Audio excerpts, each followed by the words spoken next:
Hoje é 23 de junho de 2021, são 14 horas e 20 minutos, o frio aumentando em São Paulo.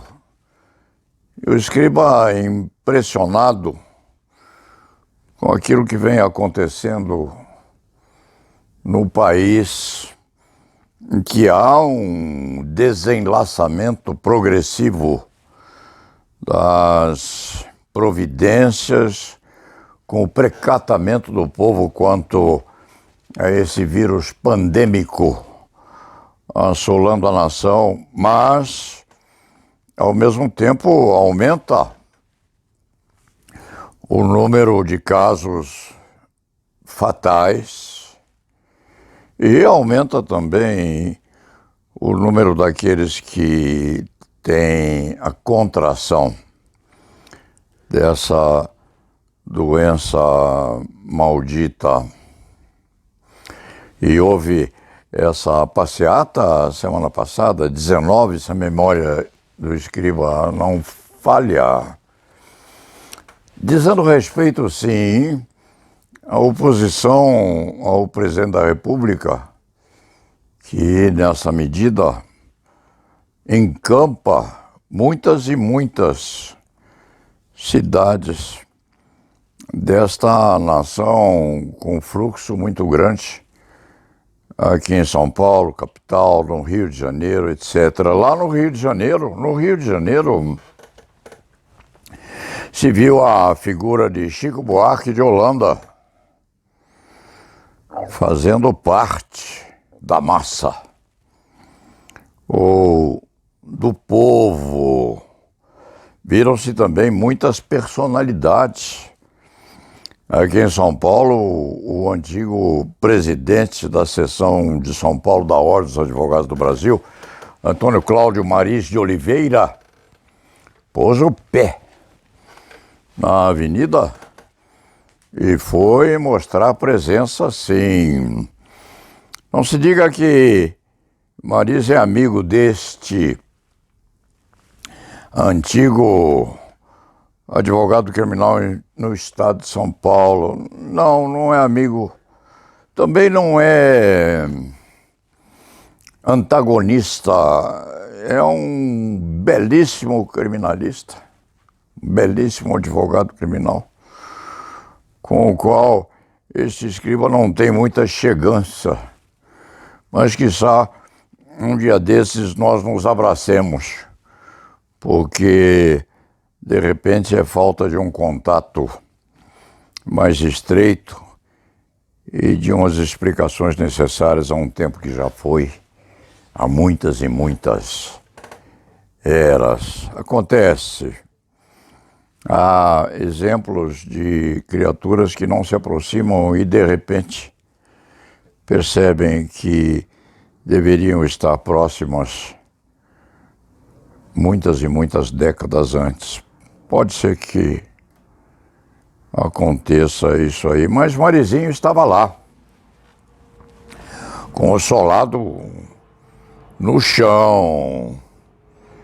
E hoje de manhã o Paulo Sérgio acha uma foto de outra figura muito importante na advocacia criminal brasileira, um criminalista de primeira linha, Alberto Zacarias Toron, o Toronzinho, porque este escriba pode chamá-lo assim, conheceu aquele muito distinto criminalista há muitos anos atrás, quando o Toron estava a iniciar seus primeiros passos, transformando-se agora numa das grandes figuras da advocacia criminal brasileira.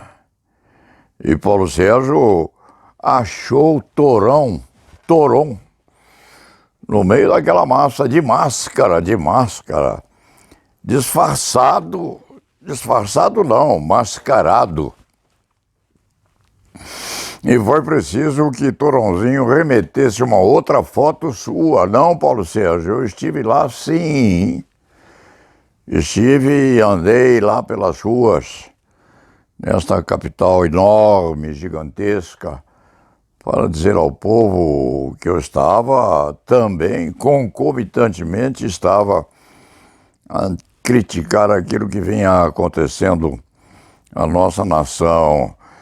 E eu proclamo e produzo e repito as duas fotos de Toron.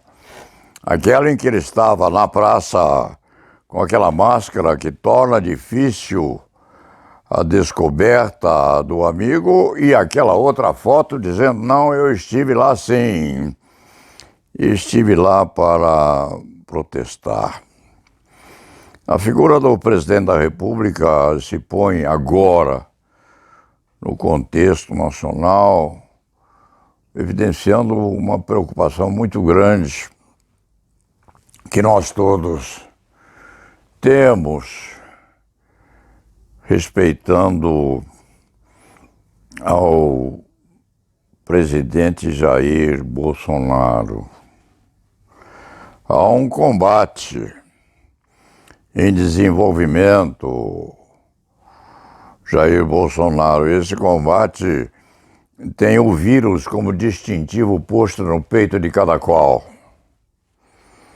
Em outros termos, o combate é posto não exatamente entre aqueles que são candidatos à presidência da República, inclusive o próprio Jair.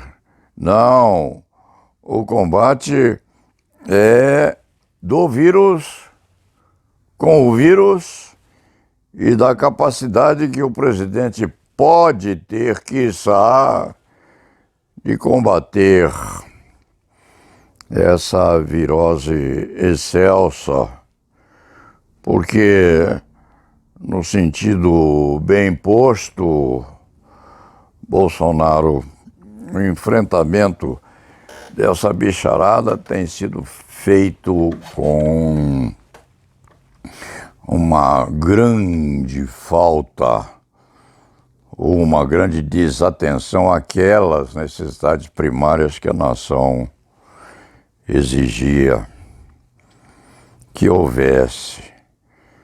Então, Jair Bolsonaro não está combatendo com seus antagonistas, que são também pré-candidatos, não. Bolsonaro está combatendo com o vírus. E um combate que ele está a enfrentar com extrema preocupação quanto à vagareza demonstrada quando isso começou a acontecer. Nós temos, ou tínhamos, até um mês atrás, tínhamos lá nossos 500 mil defuntos pandêmicos. E esse escriba, num dos seus momentos em que expendia manifestação neste site, afirmava: vamos ultrapassar a casa dos 500 mil. E fatalidade? Fatalidade não. Oportunidade esperada sim, porque nós estamos já ultrapassando a casa dos 500 mil defuntos. São 500 mil votantes a menos, por hipótese, mas são mais de 500 mil fantasmas regurgitando e aguardando as consequências desta desatenção, desta negligência. Não, porque o capitão sabia o que estava fazendo. O capitão achava que aquilo era uma gripezinha, desatento à enorme virosidade daquilo que acontecia e está acontecendo ainda na nossa República. No meio disso tudo, um conflito muito sério sob o solo, no subsolo brasileiro, correspondentemente à importação e a briga entre as múltiplas empresas fabricantes das vacinas diversas contra essa virose mortífera. Já falta a memória do escriba a denominação de quantas empresas estão a disputar, mas com certeza há variadíssimas e são competições bilionárias. Não se está a brincar com uma licitação de subúrbio ou com uma bobagenzinha a disseminar-se no município de quinta categoria no Brasil. Não, são expedições competidoras violentíssimas. Os dinheiros envolvidos nisto são incrivelmente grandes, com aquela miscelânea de produção de teses, sínteses e antíteses ofertadas a cada fabricante em função dos destinatários das propostas e desenvolvimento das disputas correspondentes à dispensa de licitação, à licitação indispensável, aos preços competitivos, à progressão, ao progresso, ou mesmo à excelência de uma vacina sobre a outra. É um território sofisticadíssimo, em que até o bedel de um dos institutos é peça importante na permissão à entrada de uma ou outra personalidade interessada numa solução vitoriosa para aquela empresa ou para aquele que o proponente está a representar ou cuja eficácia ou excelência o proponente está a evidenciar para os eventuais representantes do Brasil enquanto adquirente dessas vacinas meritórias. Um combate terrível, um combate que faz a fortuna de um simples preposto, com capacitação de abrir uma ou outra porta do instituto ou de um procurador autorizado a adquirir uma porção dessa vacina ou de uma ou outra vacina na medida em que a oportunidade se apresentar. E no meio disso tudo começam a surgir os questionamentos com a introdução de expedientes destinados a apurar uma ou outra irregularidade praticada no meio desse combate todo. Combate que interessa a muitas nações e a alguns organismos oficiais intervindo na pretensão de uma ou outra empresa posta numa ou noutra nação interessada em participar dessa competição. Então é uma briga que envolve algumas bandeiras indiretamente envoltas nesse combate que representaria, quiçá, para a empresa vitoriosa, a salvação, quem sabe também, de centenas e centenas e centenas de milhares de pessoas postas sob influxo dessa bicharada que está por aí embaixo das mesas ou na antessala daquelas múltiplas agremiações que se põem no chamado grupo ou na chamada massa humana que se dá um corpo nas proximidades íntimas do outro corpo. No meio disso tudo, o comércio abrindo as portas, as criaturas deixando de usar máscaras, abraçando-se, envolvendo-se mais intimamente, com maior profusão e, com certeza, na medida em que o bicho não se sente derrotado e parte pelos buracos e orifícios abertos na vigilância sanitária, o bicho está a ganhar espaço e a empunhar, quem sabe, a bandeira da derrota para a presidência da República, se e quando o presidente for candidato, que olha atrás de si e vê seus eleitores, sim, seus eleitores. Quais são os seus eleitores? Na sua prospecção mais evidente.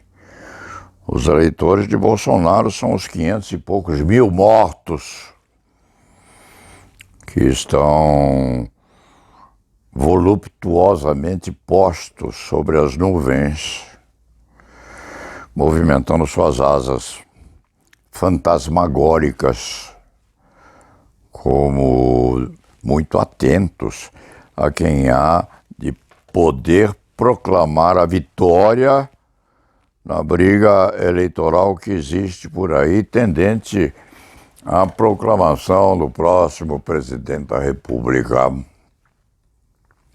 Se quando Jair Bolsonaro for, por hipótese, vitorioso, porque pode tudo acontecer, há de conclamar também aqueles que se foram, claro, aqueles que morreram no meio do caminho. Hoje, 500 e poucos mil. Quando surgir a possibilidade da eleição, não se sabe quantos vão de ser os fantasmas ou os defuntados convocados às urnas para a votação final. E se dirá que isso não é culpa da presidência da República, é bom que se pense, que se reflita. Há culpas e culpas. Há pecadinhos, pecados e pecadões. O governo que está a pré-existir nesse combate eleitoral que se aproxima a cada mês que passa, o governo é aquele que deveria ter expendido esforços muito grandes para evitar o que está acontecendo hoje. Ou quem sabe, não aconteceu uma atenção muito grande da presidência da República àquilo que poderia acontecer. E aconteceu.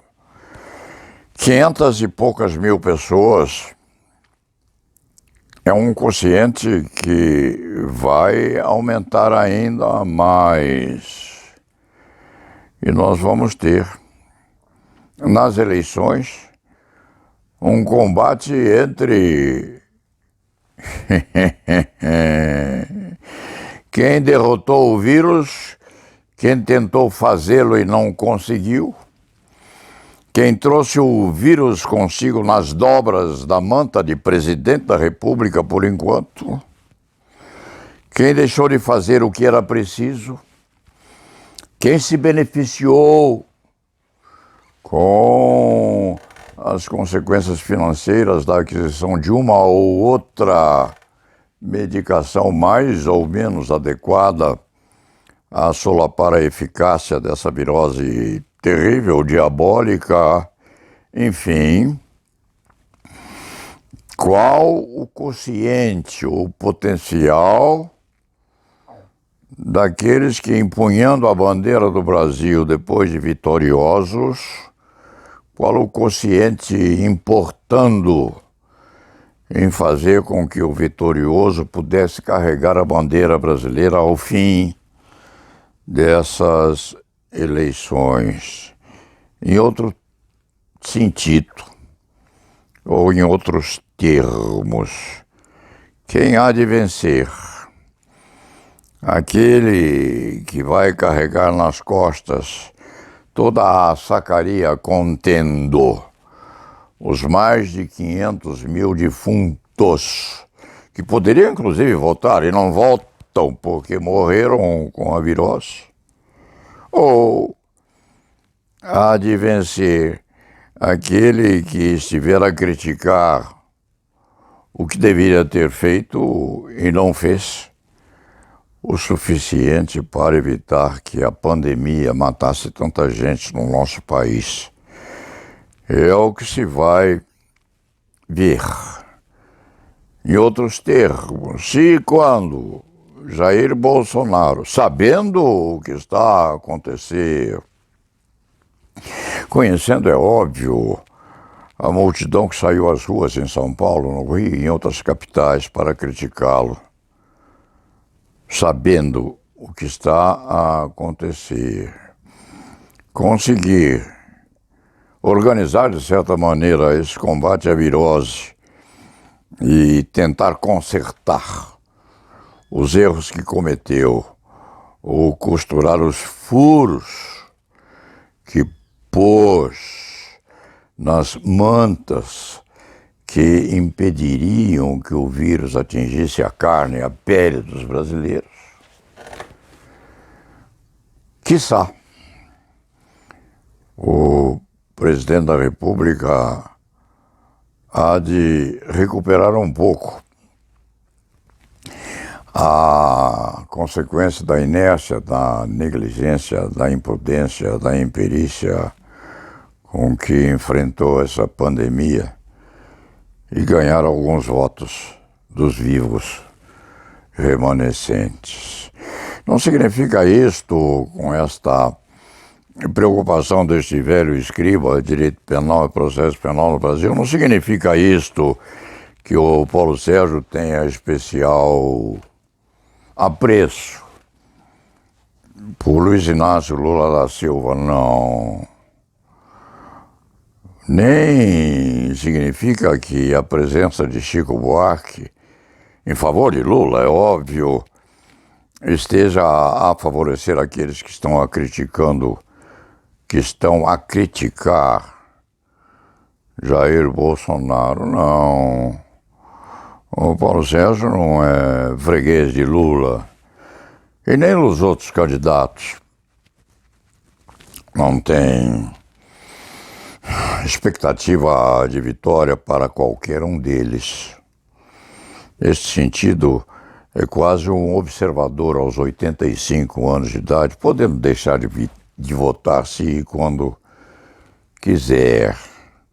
Não tem, não. Essa manifestação do Paulo Sérgio Leite Fernandes diz, sim, com crítica acentuada, ácida, a postura do presidente da República, não significando que viesse a entender ou que venha a entender que Luiz Inácio lhe seja superior, ou seja, melhor que o outro. Não leva a sua crítica, o Paulo Sérgio, a aperfeiçoar a sua apreciação em favor de Lula contra Bolsonaro, não. Vai olhar, vai pesquisar, vai pensar, vai refletir, mas por enquanto entende, acha, está convencido de que Jair Bolsonaro enfrentou essa pandemia com plena dose de falta de responsabilidade e com uma perspectiva ou com uma atenção ou com uma postura que deixou exposta a pele, a vida e a saúde de milhões de brasileiros. Vamos ver o que vai acontecer. O que o Paulo Sérgio sabe é que há líderes da Ordem dos Advogados do Brasil que estão lá na calçada, no calçadão, brigando e censurando a presidência da República e o governo que está por aí. Há 2 milhões de advogados que são postos em situação muito difícil também, um trabalho dificultado em função daquilo que vem acontecendo e que não tem muito apreço, não, pelo governo de Jair Bolsonaro. É o povo sofredor, sofrido, que está se desfazendo, inclusive, das precauções correspondentes ao uso de máscaras, etc., porque precisa comer, precisa alimentar-se, precisa viver, precisa sustentar a família e, em função disso, se expõe ao bicho. O Paulo Sérgio chama de bicho. Se põe sob as garras desse micropernilongo venenoso, porque precisa comer. E joga as precauções às tintas, na medida em que a família está à espera de alimento imprescindível ao sustento dos familiares. Dito isto, vamos ao trabalho, que ainda existe, e vamos esperar que o resto de solidariedade a um bom raciocínio existente na cabeça do presidente lhe permita cooperar um pouco a salvar da morte uma outra parte dos 500 e poucos mil brasileiros que já foram enterrados em função da pandemia e dessa virose maldita. E lá na Viva!